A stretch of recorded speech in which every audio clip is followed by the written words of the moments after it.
Jadi ajaran dari guruku pada waktu itu begini. Kalau makan protein hewani itu wajib digandeng sama sayur. Kalau makan karbo itu wajib digandeng sama sayur. Jadi karbo itu tidak boleh digandeng sama protein hewani gitu. Jadi pada saat itu aku lebih banyak ambil yang enak. Jadi daging-dagingan tak campur sayur. Padahal kalau yang ideal memang Sayurnya yang sayurnya banyak. yang Tapi aku dibanyak. tidak meninggalkan jus. Jus itu jadi sesuatu yang wajib. Sampai sekarang ini jadi kebiasaan. Ya.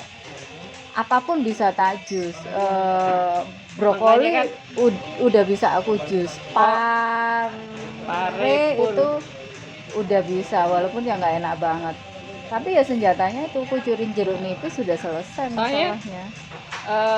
apa Mbak Awang ini paling rewel makan dari anu. Jadi dia milih gitu loh.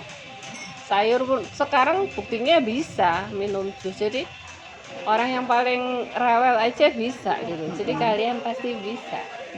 Bener nggak? Iya betul. Aku yang paling susah makan yang selalu harus enak dan segala macam. Nah, Itu pun dengan tekad yang bulat ya, seperti yang aku bilang di sesi sebelumnya, kosongin gelas dulu. Kalau kita udah bisa ngosongin gelas, itu kita bisa menampung banyak informasi yang masuk. Karena untuk treatment penyakit itu tidak 100% tergantung dari upaya medis ya. Upaya medis juga harus didukung dengan pola hidup yang sehat dan pola makan yang sehat. Juga pola berpikir yang sehat. Menurutku itu sih. Benar ya. Tapi tidak mengecilkan arti medis. Oh, medis itu wajib. Ya, medis kan untuk report. Jangan sampai Jangan makan melewati. sehat terus nggak medis, jangan. Kadang orang kan salah persepsi dengan makan seperti ini aja udah gitu, enggak juga. Itu hanya pola makan sehat itu membantu untuk memastikan bahwa yang masuk ke dalam tubuh kita itu hanya bahan-bahan yang dibutuhkan untuk support yang memang badan benar-benar kita. dibutuhkan. Betul. Jadi yang nggak dibutuhkan nggak usah dikonsumsi dulu. Ngono ya.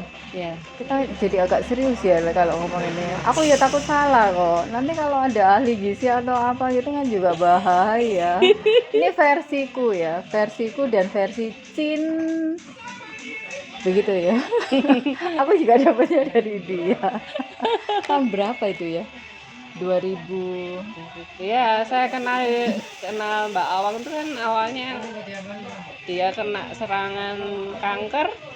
Terus aku kunjungin terus serangan itu kayaknya ada sesuatu yang tiba-tiba gitu, ya.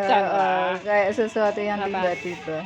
Dapat karunia ya. Dapat karunia. Lebih enak dapat karunia. Betul. Terus saya dari Surabaya datang ya, kalau mau ditanya siapa yang mengirim saya ke sana ya Tuhan, saya juga nggak tahu sampai sekarang juga akhirnya kita berteman dekat juga nggak tahu kan. Saya ke sana tuh saya kuatkan ya, puji Tuhan kok ya sampai sekarang sembuh. Ya senang sih. Belum fase aman pertama. Belum terlewati fase aman pertama. Ya kurang 1 tahun lagi lah, kurang lebih 1 tahun lagi. Kalau udah melewati fase itu berarti fase aman pertama terlewati, tinggal masuk ke fase aman yang kedua. Diusahakan bandelnya dikurangi sedikit. Iya. Iya. Tapi yang harus dipahami ya kayak tadi tiba-tiba kan si Cin tadi kan bilang tiba-tiba mendapatkan serangan cancer. Cancer itu bukan tiba-tiba, itu proses yang panjang banget. Tapi kan bumbunya itu yang nampak, itu proses kan akumulasi berdasarkan ini baru tahu kan. Dan Itu biasanya paling kita abai. menumpuk, Ya, biasanya abai dari stadium 1, Nyaman-nyaman saja. 2 itu abai. Ketika udah terasa nyeri dan segala macam itu udah masuk fase stadium 3 itu Iya, udah mulai tergerak untuk cek ke dokter, cari tahu dan segala macam. makanya untuk perempuan manapun kalau ada yang janggal itu sebaiknya cepat periksa. Karena apa? Kalau kita tahu lebih awal itu penanganannya itu lebih bisa terkontrol. Benar. Lebih mudah lah. Lebih mudah untuk penanganannya. Lebih mudah untuk bisa diatasi. Bukan untuk dilawan ya, karena nggak perlu dilawan. Kita hanya Nggak perlu menerima. melawan. Nah, menerima bahwa oh ya, dengan menerima kita kan mencari solusi. Betul. Bisa pikirannya lebih terang gitu loh, kita mau ngapain.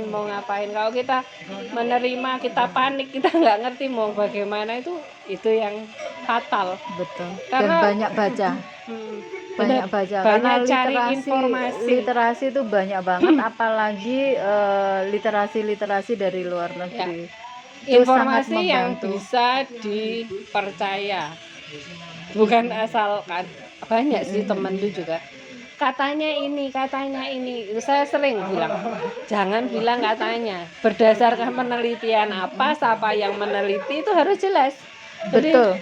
bukan katanya kalau sakit ini katanya, jangan katanya gitu kan. Saya selalu, kamu harus cari sampai selesai, sampai mana, siapa yang ngomong, siapa yang meneliti, berapa tahun dia meneliti, harus tahu bukunya ada atau penelitiannya dia apa. Jadi harus jelas. Dan nggak perlu khawatir karena banyak yang survive, banyak yang usianya panjang Ya, betul. setelah mendapatkan gift bertumbuhnya sel kanker dalam tubuh Banyak mereka. sekali, dan jangan pernah takut. Jadi saiki akeh sing sembuh, akeh Dan sing banyak yang waras. sembuh, banyak yang bertahan. Kayaknya cukup ya. Semangat. Oke teman, ini ini tadi sekelumit, bukan sekelumit ya, berkelumit-kelumit ini. Kita sudah bahas tentang cancer, udah bahas tentang makanan sehat, dan udah bahas tentang bagaimana cara memulai ketika kita tergerak untuk memulai makan makanan yang sehat. Oke, sekian dulu dengan kami, sampai ketemu di video selanjutnya. Dadah.